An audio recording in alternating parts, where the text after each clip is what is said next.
5 jurus berlalu.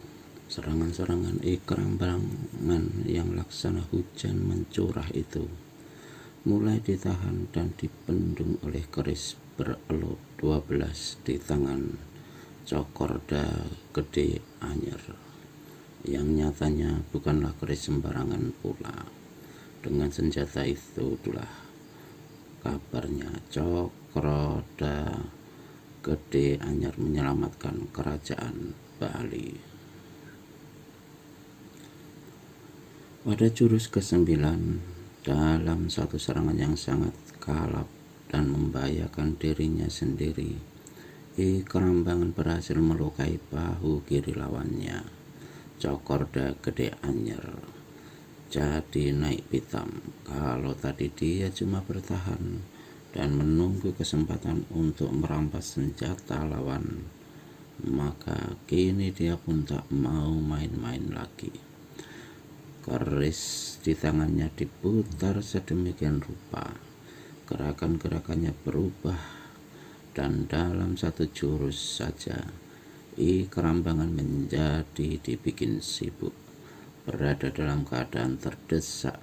Bukan saja Ikrambangan menjadi bikin sibuk, sehingga membuat Ikrambangan menjadi cemas dan sebaliknya makin naik darah. Dia sudah bertekad bulat untuk membunuh lawannya itu meskipun apapun yang terjadi. Maka dia pun mengeluarkan segala kepandaian yang ada. Memasuki jurus ke-29, Ikrambangan benar-benar kalang kabut. 8 kali saling benturan senjata dengan lawan telah membuat telapak tangannya pedas dan sakit. Melihat pada kenyataannya dalam satu jurus lagi, atau paling lama 3 jurus lagi, laki-laki ini akan menemui kekalahannya. Ikrambangan, kalau kau menyerah dengan baik-baik, aku bersedia untuk tidak memperpanjang urusan, berseru Cokorda Gede Anyer. Seluruh keluargamu mampus dulu di tanganku, baru aku mau menyerah pada mayat-mayat busuk kalian, jawab Ikrambangan. Cokorda Gede Anyer jadi penasaran sekali. Didahului oleh satu bentakan menggeledek, dia membuka jurus ke-30 dengan satu serangan yang hebat. Jurus lengan dewa meranggul awan. Mula-mula kerisnya kelihatan menusuk tajam ke arah batok kepala lawan.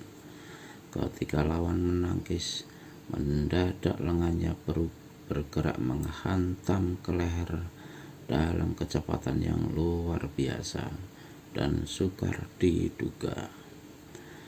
Mana diduga kalau serangan senjata yang dilancarkan oleh tangan kanan bisa berubah dengan satu pukulan tangan kosong yang lihai. Ikrambangan tahu bahwa dia tak punya daya untuk menangkis, tak punya kesempatan untuk mengelak. Karenanya dengan untung-untungan laki-laki ini tusukkan kerisnya ke dada lawan. Tapi posisi Cokorda Gede Anyer terlalu jauh untuk dicapai oleh tusukan itu. Bahkan baru saja tusukan meluncur setengah jalan, lengan kanan Cokorda Gede Anyer membabat deras dan kerak. Patahlah batang leher Ikrambangan. Sebelum tubuhnya mencium lantai langkan, nyawanya sudah lepas.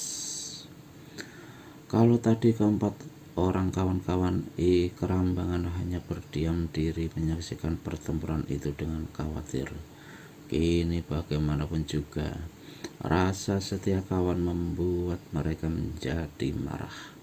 Melihat Ikrambangan menggeletak di tanah tanpa nyawa, tanpa menunggu lama, keempatnya menghunus keris dan menyerbu. Tanpa menunggu lama, mereka menghunus keris.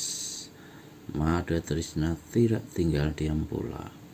Maka kini pecahlah pertempuran 4 lawan 2 yang teramat seru, tapi yang juga berjalan 12 jurus, satu demi satu. Keempat orang itu roboh mandi darah dan mati. Dalam melarikan kuda hitamnya, Laksana diburu setan itu. Masih terbayang di pelupuk matanya upacara pembakaran jenazah Ni Ayu Tantri. Masih terbayang olehnya upacara pembakaran jenazah I Kerambangan. Lalu terbayang olehnya upacara pembakaran jenazah I Kerambangan, yang lalu terbayang pula bagaimana Niwarda, istri I Kerambangan, dengan segala ketapian dan keberanian yang luar biasa mencebur masuk ke dalam gejolak api di mana jenazah suaminya dibakar. Berhenti di puncak bukit itu dikeluarkannya sebuah kotak kayu jati yang berukir-ukir dari balik pakaiannya. Sebelum abu pembakaran jenazah Tantri dibuang ke laut, pemuda ini telah memisahkan sebagian abu kecil itu dan menyimpannya di dalam kotak yang indah. Diciumnya kotak itu dan dibisikkannya kata-kata, "Tantri, aku bersumpah untuk membalas sakit hatimu dan keluargamu. Bila manusia-manusia kecil itu berhasil kutumpas, aku pun rela untuk menyusulmu." Perlahan-lahan dimasukkannya kotak itu ke balik pakaiannya kembali. Ketika tali kekang kuda hitam hendak disentakkannya, matanya melihat seorang penunggang kuda keluar dari hutan, memasuki jalan kecil di kaki bukit, lalu memacu kudanya ke arah timur. Entah karena apa timbul kesawangsangkaan di hati pemuda di atas puncak bukit terhadap penunggang kuda di bawah sana. Dia memandang ke timur. Jika dia bergerak cepat, sekurang-kurangnya dia akan berhasil menyusul orang itu dan menunggunya di tikungan dekat jurang di sebelah timur sana. Setelah mempertimbangkan sebentar, niatnya itu akhirnya diletakkannya kaki kekang dan larilah kudanya menuju ke timur. Kira-kira setengah jam kemudian pemuda berkuda hitam itu sudah berada di tikungan jalan. Tikungan itu selain patah tajam juga karena berbahaya. Di sebelah kirinya terdapat jurang batu yang sangat dalam. Di balik sebuah tebing batu di tepi kanan jalan, pemuda ini menunggu dengan sabar sampai penunggang kuda yang tadi dilihatnya sampai. Kira-kira lewat sepeminuman teh, telinga pemuda ini mulai menangkap suara derap kaki kuda di kejauhan. Makin lama suara itu makin jelas dan keras. Tanda kuda dan penunggangnya sudah tambah dekat. Ketika orang yang di hadapannya itu tinggal beberapa tombak saja, pemuda berkuda hitam keluar dari balik tebing batu. Orang yang dihadang seorang pemuda berpakaian bagus. Mula-mula tidak menaruh curiga akan kemunculan seorang penunggang kuda di hadapannya. Jalan yang ditempuhnya satu-satunya jalan yang menghubungkan Denpasar dengan daerah luar kota.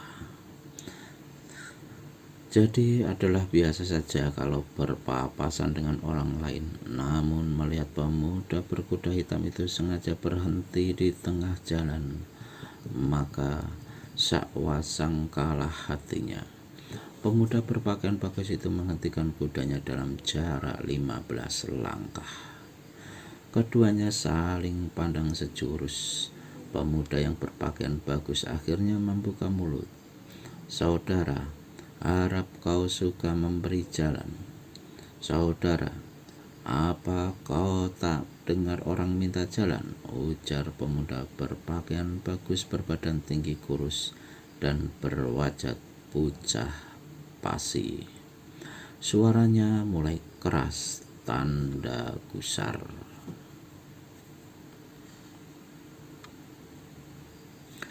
"Jalan ini bukan milikku. Silakan lewat," kata pemuda berkuda hitam. Tapi dia sama sekali tidak menepikan jalan tunggangannya. Melihat pemuda berpakaian bagus jadi penasaran dan membentak. "Siapa kau? Apa maksudmu menghadang perjalanan orang?" Satu seringai tersungging di mulut pemuda berkuda hitam.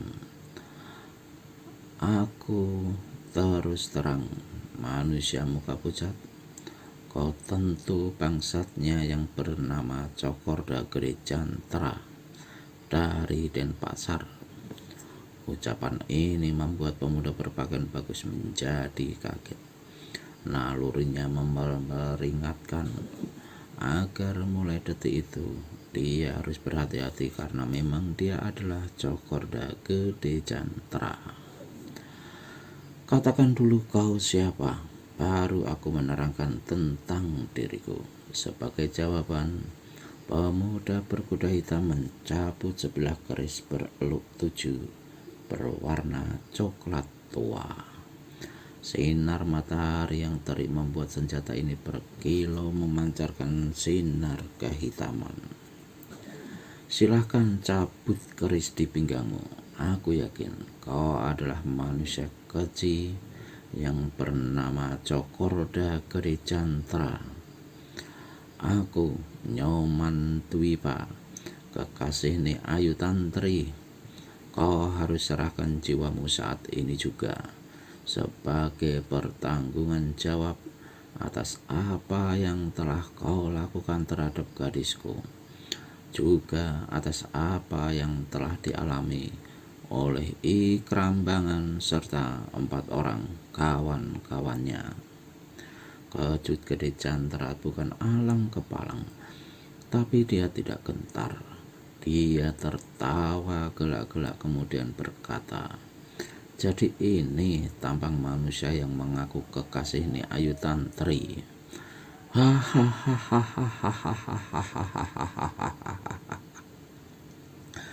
Tampangmu boleh juga, sobat. Tapi kalau aku punya rencana untuk membunuhku. Tapi kalau kau punya rencana untuk membunuhku, kau harus berpikir 3 kali sebelum melakukannya. Apakah kau punya kepandaian yang bisa diandalkan?" "Hidungku membaui, masih bau pupuk. Sebaiknya pulang saja kembali ke desamu, cuci kaki dan tidur. Kalau tidak, pasti terlambat." Dan Cokorda Gede Jantra tertawa lagi terbahak-bahak. Nyoman Dwipa kertakkan rahang-rahangnya dan majukan kudanya beberapa langkah. "Tertawalah sepuasmu manusia keji. Kalau kau sudah mampus, hanya setan iblislah yang tertawa menyambutmu di liang kubur." Cokorda Gede Jantra mendengus lalu berkata, "Aku yakin tentu kau berpikir bahwa akulah yang telah menculik dan membunuh kekasihmu itu. Semua orang berpikir begitu. Alangkah tololnya. Sungguh kurang ajar sekali menuduh orang lain berbuat jahat tanpa punya bukti-bukti kuat dan nyata. Pemuda keji, lamaranmu ditolak adalah cukup alasan bagimu untuk menculik Ni Ayu Tantri. Cokorda Gede Jantra kembali mendengus dan menjawab, Kau kira cuma gadis itu saja yang ada di Pulau Bali ini? 10 gadis-gadis lebih cantik bisa kau ambil sekaligus untuk jadi istriku. Perlu apa aku sampai menculik perempuan tak berguna dan hina dina itu? Jika kau tidak mau mengakui bahwa kau manusia biang racun yang telah melakukan kejahatan kotor terkutuk itu, aku katakan padamu, jangan menuduh sembarangan, bentak Cokorda Gede Jantra. Nyoman Tuipa menggerakkan tangan kirinya ke saku pakaian. Ketika tangan itu keluar lagi, kelihatan memegang sebuah benda bundar yang ternyata adalah sebuah kancing baju yang terbuat dari perak. Manusia laknat pengecut. Kancing baju ini ditemukan di pondok tepi telaga. Kancing ini sama bentuknya dengan kancing pakaian yang kau kenakan saat ini. Apakah mulut busukmu masih mau mungkir? Cokorda Gede Jantra terdiam. Kancing perak itu memang kancing pakaiannya yang telah direnggut putus oleh Nek Ayu Tantri sewaktu dia hendak merusak kehormatan gadis itu. Kau terdiam dan tampangmu tambah pucat. Sekarang bersiaplah untuk mampus, teriak Nyoman Tuipa. Tali kekang disentakkannya. Kuda melompat ke depan dan keris berlutut 7 di tangan kanannya berkelebat dengan ganas, mengirimkan satu tusukan ke arah dada kanan Cokorda Gede Jantra. Terang! Terdengar suara beradunya senjata sewaktu Cokorda Gede Jantra menangkis serangan lawan dengan keris Braja Loka bereluk 17. Bunga api memercik di atas punggung kudanya. Nyoman Tuipa terkejut bukan main. Daya tangkis lawan kuat luar biasa, hingga bukan saja tangan kanannya bergetar hebat, tapi tubuhnya pun terhuyung-huyung. Kalau saja tangan kirinya tidak berpegang pada tali kekang kuda, mungkin sekali dia terpelanting jatuh. Dan lebih mengejutkan serta membuat pemuda ini mengeluh dalam hati, melihat bagaimana bagian yang tajam dari kerisnya yang cuma bereluk 7 telah gumpal dihantam keris lawan dalam bentrokan senjata tadi. Mengetahui sampai di mana tingkat kepandaian lawan, maka tertawalah Cokorda Gede Jantra, bekakakan seraya melontarkan ejekan. Manusia yang ilmunya cuma sedangkal comberan, hendak jual lagak besar di hadapanku. Iblis bermuka manusia pucat, jawab Nyoman Tuipa. Percuma aku menghadangmu kalau tidak dapat mencincang seluruh tubuhmu. Cokorda Gede Jantra ganda tertawa. Dia hendak menangkis lagi. Nyoman untuk kedua kalinya melancarkan serangan dari depan. Tapi kali ini dia tertipu. Serangan lawannya hanya pancingan belaka. Begitu Cokorda Gede Jantra menggerakkan tangan untuk menangkis, keris di tangan Nyoman Tuipa berkelebat turun dan membabat ke arah perut. Keparat maki Cokorda Gede Jantra. Disentakkannya tali kekang kudanya hingga binatang itu melompat ke depan, dan dengan memiringkan tubuhnya, pemuda ini berhasil mengelakkan sambaran keris lawannya. Namun Nyoman Tuipa rupanya tidak kepalang tanggung. Dengan amat cepat pemuda ini susulkan satu tendangan kaki kanan. Masih untung Cokorda Gede Jantra sempat berkelit, tapi kuda tunggangannya bernasib sial. Tendangan Nyoman Tuipa mendarat tepat di leher binatang itu. Kuda-kuda ini meringkik keras, mengangkat kedua kali kaki depannya tinggi-tinggi ke atas dan membuat penunggangnya terpelanting jatuh ke tanah. Cokorda Gede Candra, seorang pemuda turunan bangsawan yang telah menuntut ilmu silat dan kebatinan serta kesaktian pada seorang sakti di puncak Gunung Agung bernama Sora Blumbung. Di Pulau Bali pada masa itu terdapat 3 orang tokoh silat kawakan yang sangat tinggi ilmu silat dan kesaktiannya. Salah seorang di antaranya ialah Sora Blumbung. Kemudian Walalang Carda yang diam di Danau Batur. Karena dia sering mengembara, maka jarang sekali dia berada di danau tersebut. Tokoh silat ketiga bernama Menak Putuwengi. Sejak 10 tahun belakangan ini, 2 persilatan di Pulau Bali tidak mengetahui kemana perginya Menak Putuwengi. Karena tokoh silat yang berumur 70 tahun ini lenyap begitu saja di dunia persilatan. Entah mengundurkan diri, entah telah menemui ajalnya. Di antara ketiga tokoh silat itu, Menak Putuwengi yang paling tinggi ilmu kepandaiannya.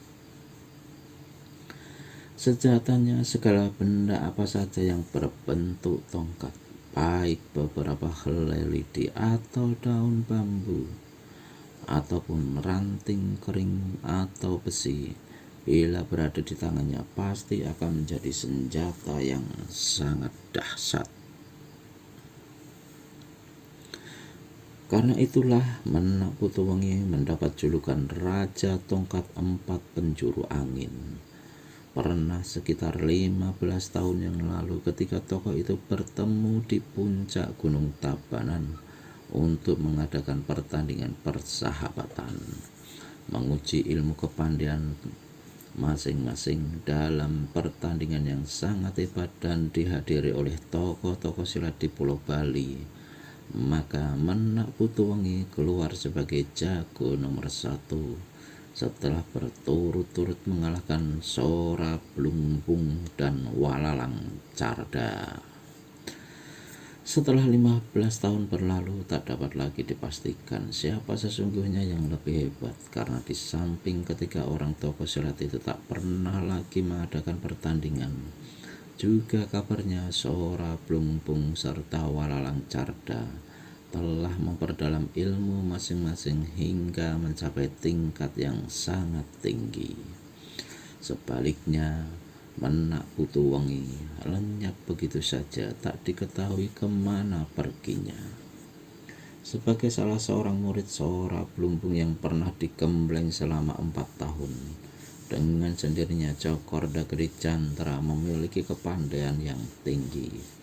Dan dibandingkan dengan Nyoman Tuipa yang cuma berguru pada seorang pertapa, Nyoman Tuipa bukan apa-apa bagi Cokorda Gede Candra. Tapi karena kurang hati-hati, meski tingkat kepandaiannya jauh lebih tinggi, Cokorda Gede Candra kena juga dihantam lawan, meski kudanya yang menjadi korban. Cokorda Gede Candra terpelanting ke tanah. Tapi berkat ilmu meringankan tubuhnya yang tinggi, dia jatuh dengan kaki lebih dulu dan tetap berdiri. Kemarahan membuat darahnya seperti mendidih. Setan alas, kematianmu tak dapat ditawar-tawar lagi. Cokorda Gede Candra melompat ke depan. Tangan kiri kanan berkelebat cepat dalam satu jurus yang hebat. Nyoman Tuipa terkejut ketika melihat bagaimana kecepatan gerak lawannya membuat tubuh Cokorda Gede Candra laksana lenyap. Dia cuma merasakan sambaran angin yang deras dari kiri kanan. Maka cepat-cepat pemuda ini melompat turun dari kudanya. Bret, buk. 2 suara itu terdengar hampir bersamaan. Yang pertama, suara robeknya pakaian Nyoman Tuipa disambar ujung keris Brajaloka. Sedang suara kedua, suara pukulan dahsyat yang menghantam kepala kuda hitam milik Nyoman Tuwipa. Binatang ini rubuh dengan kepala pecah, melejang-lejang beberapa ketika, lalu tak bergerak lagi. Kudamu sudah duluan, Nyoman Tuwipa. Dia akan menunggumu untuk membawa tuannya ke neraka, ejek Cokorda Gede Jantra. Sebenarnya, sejak bentrokan senjata pertama kali tadi, Nyoman Tuwipa telah memaklumi bahwa tingkat kepandaian ilmu silat dan tenaga dalam Cokorda Gede Jantra bukanlah lawannya. Tapi untuk membatalkan niatnya menuntut balas, tentu saja pemuda itu tidak sudi. Lebih baik mati secara jantan daripada lari atau menyerah secara pengecut. Dengan mengeluarkan bentakan yang keras, Cokorda Gede Jantra berkelebat ganas. Seperti tadi, kedua tangannya bergerak cepat. Nyoman Tuwipa bertahan mati-matian. Dalam jurus itu, dia berhasil mengelakkan seluruh serangan lawan, namun pada jurus berikutnya, satu sampokan yang bertenaga besar sekali membuat dia tak dapat lagi mempertahankan kerisnya. Senjata itu terlepas mental dihantam senjata lawan. Sambil tertawa gelak-gelak dan sambil melangkah mendekati Nyoman Tuwipa yang kepepet ke tepi jurang, Cokorda Gede Jantra berkata, "Kau akan segera mampus dan kau tahu betapa mengerikannya kematian itu. Kau lihat keris Braja Loka yang terbuat dari emas di tanganku ini. Sebentar lagi, beberapa detik lagi kau akan segera pergi ke neraka. Ke neraka. Hahaha. Cokorda Gede Jantra mengangkat tangan kanannya yang memegang keris tinggi-tinggi. Sementara dalam keadaan kepepet ke tepi jurang itu, Nyoman Tuwipa berusaha mencari jalan agar dapat menyelamatkan diri. Kalau lawan menyerang, dia sudah nekat untuk menyerbu ke depan dengan tangan kosong, menarik tubuh Cokorda Gede Jantra dan sama-sama menghambur masuk ke jurang. Itu adalah cara yang paling baik menurut Nyoman Tuwipa, asal saja dia benar-benar bisa melakukannya. Jarak kedua orang itu semakin pendek dan kini cuma tinggal 4 langkah lagi antara Nyoman dengan tepi jurang di tikungan jalan itu hanya 1,5 langkah saja. Nyoman Tuwipa memutuskan untuk tidak mundur lebih jauh. Dia menunggu dengan kedua tangan terpentang dan mata memandang tajam-tajam ke depan, menunggu kesempatan yang ada. Mendadak, Cokorda Gede Jantra hentikan langkahnya dan kembali dia tertawa gelak-gelak. Suara tertawa itu dihentikannya, maka berkatalah dia, "Tidak, aku tak akan membunuhmu dengan keris ini. Kau harus mati dalam kengerian yang luar biasa."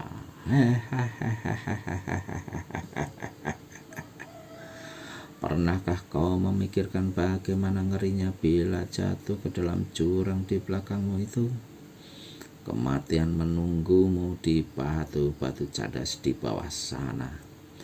Tapi selagi tubuhmu melayang menuju detik-detik kemampusan itu, kau akan dikukung kengerian yang luar biasa. Nyoman Tuwipa menggeram dengan ucapan dan maksud Cokorda Gede Jantra yang ganas itu. Dia tak bisa menunggu lebih lama. Saat itu juga dia terus bertindak, harus menyerbu merangkul tubuh lawannya walau apapun yang terjadi. Maka tanpa menunggu lebih lama, Nyoman Tuwipa segera melompat ke hadapan lawannya. Cokorda Gede Jantra mendengus dengan seringai maut tersungging di mulutnya. Pemuda ini memukulkan tangan kirinya ke depan. Nyoman Tuwipa merasakan satu sambaran angin yang laksana badai hebatnya. Bagaimanapun dia berusaha untuk tidak tersapu angin dahsyat itu, tapi sia-sia belaka. Tubuhnya mencelat mental sampai 6 tombak untuk kemudian jatuh ke dalam jurang, diiringi suara kumandang tertawa Cokorda Gede Jantra. Dalam tubuhnya melayang jatuh ke jurang batu itu, Nyoman Tuwipa pada mulanya memang merasa ngeri sekali. Siapa yang tak akan ngeri menemui ajal, apalagi mengetahui bahwa ajalnya akan sampai begitu tubuhnya menghantam batu-batu cadas besar di dasar jurang. Namun bila dia ingat bahwa kematian yang bakal dihadapinya itu adalah kematian secara jantan, ditabahkannya hatinya. Dia percaya pula bahwa rohnya akan berjumpa di alam akhirat dengan roh Ni Ayu Tantri. Kalau di dunia mereka tak punya kesempatan untuk hidup berdampingan, moga-moga di dalam akhirat hal itu akan kesampaian. Makin jauh ke bawah, makin cepat jatuhnya tubuh pemuda itu. Di atas jurang masih mengumandang suara tertawa Cokorda Gede Jantra.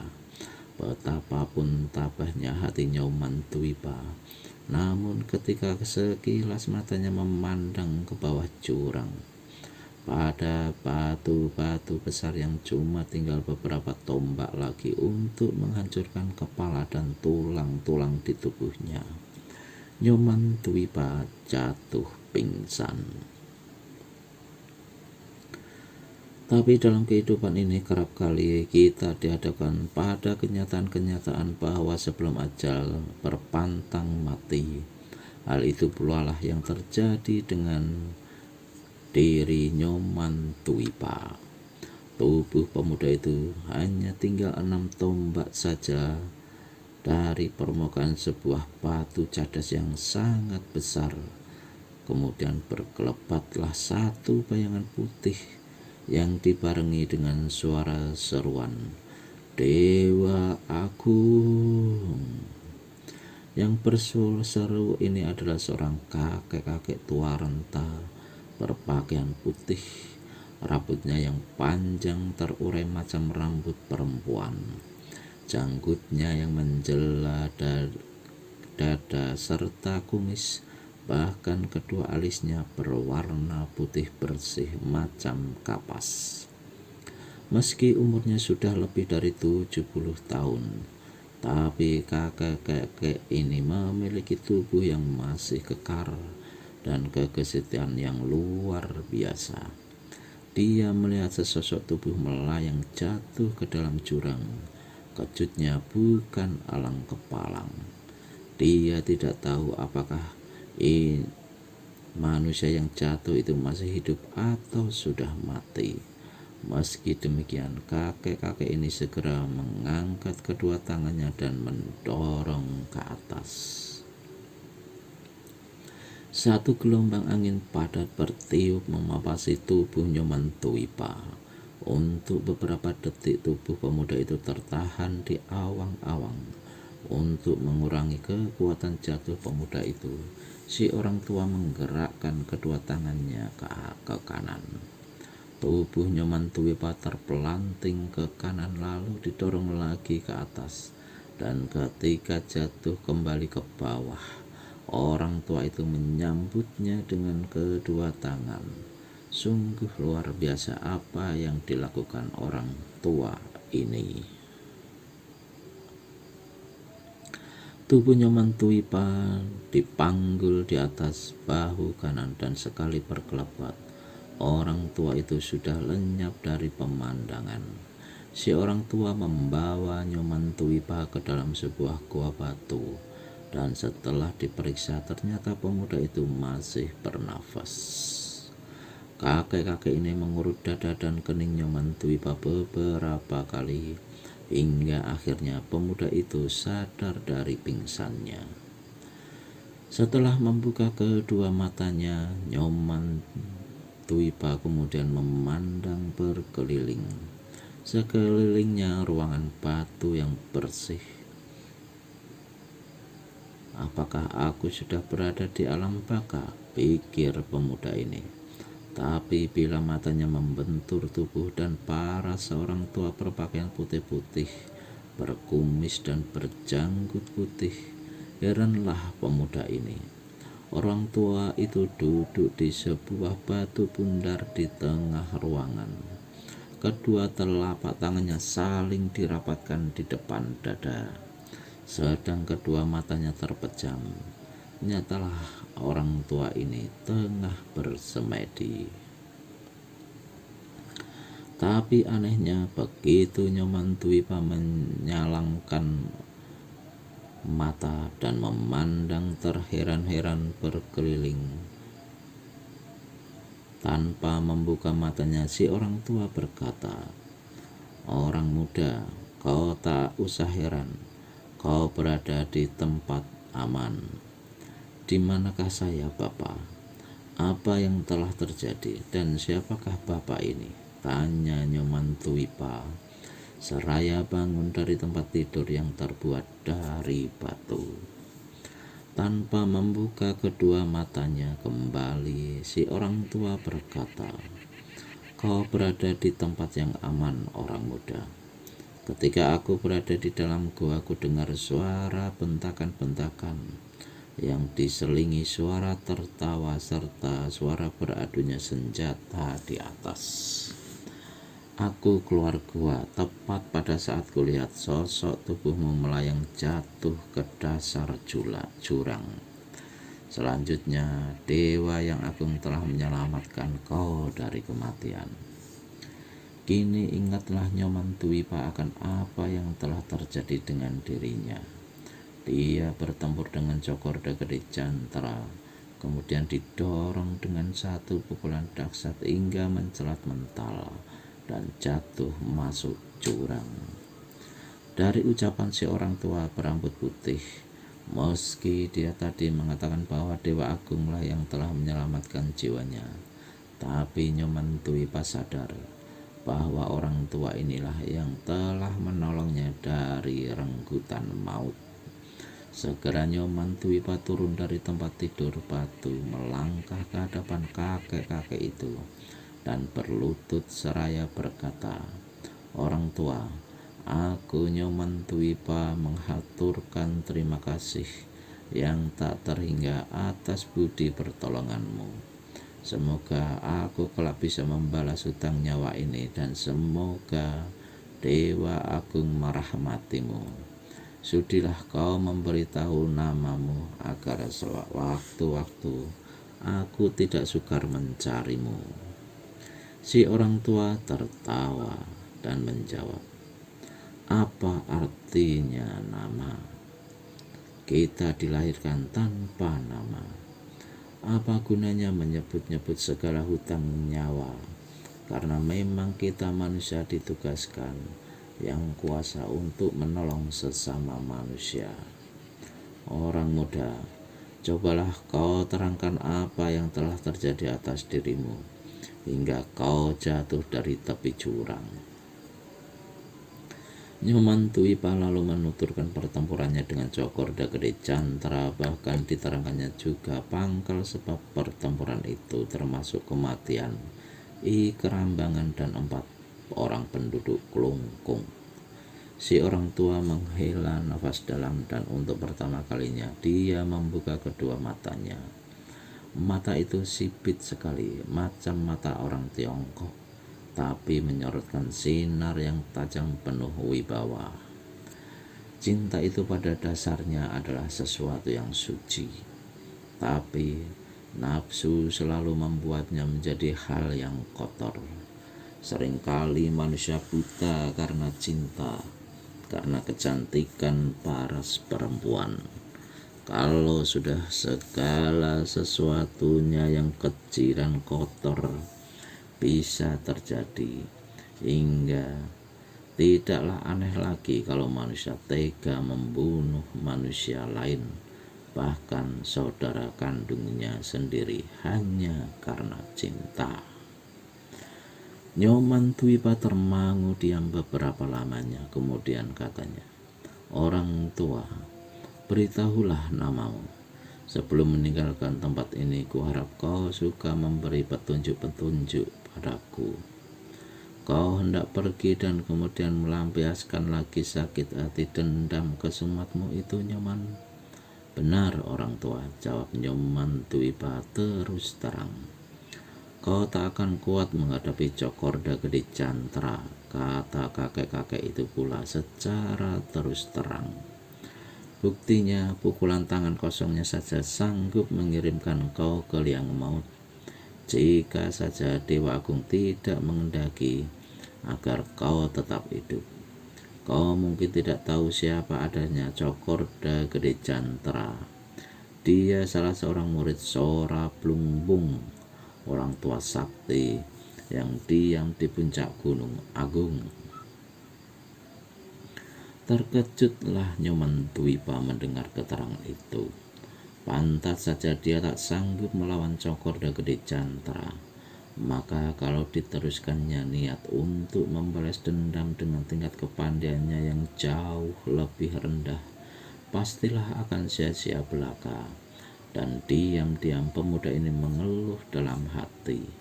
Diangkatnya kepalanya yang ditundukkannya dan berkata dengan sungguh-sungguh pada si orang tua,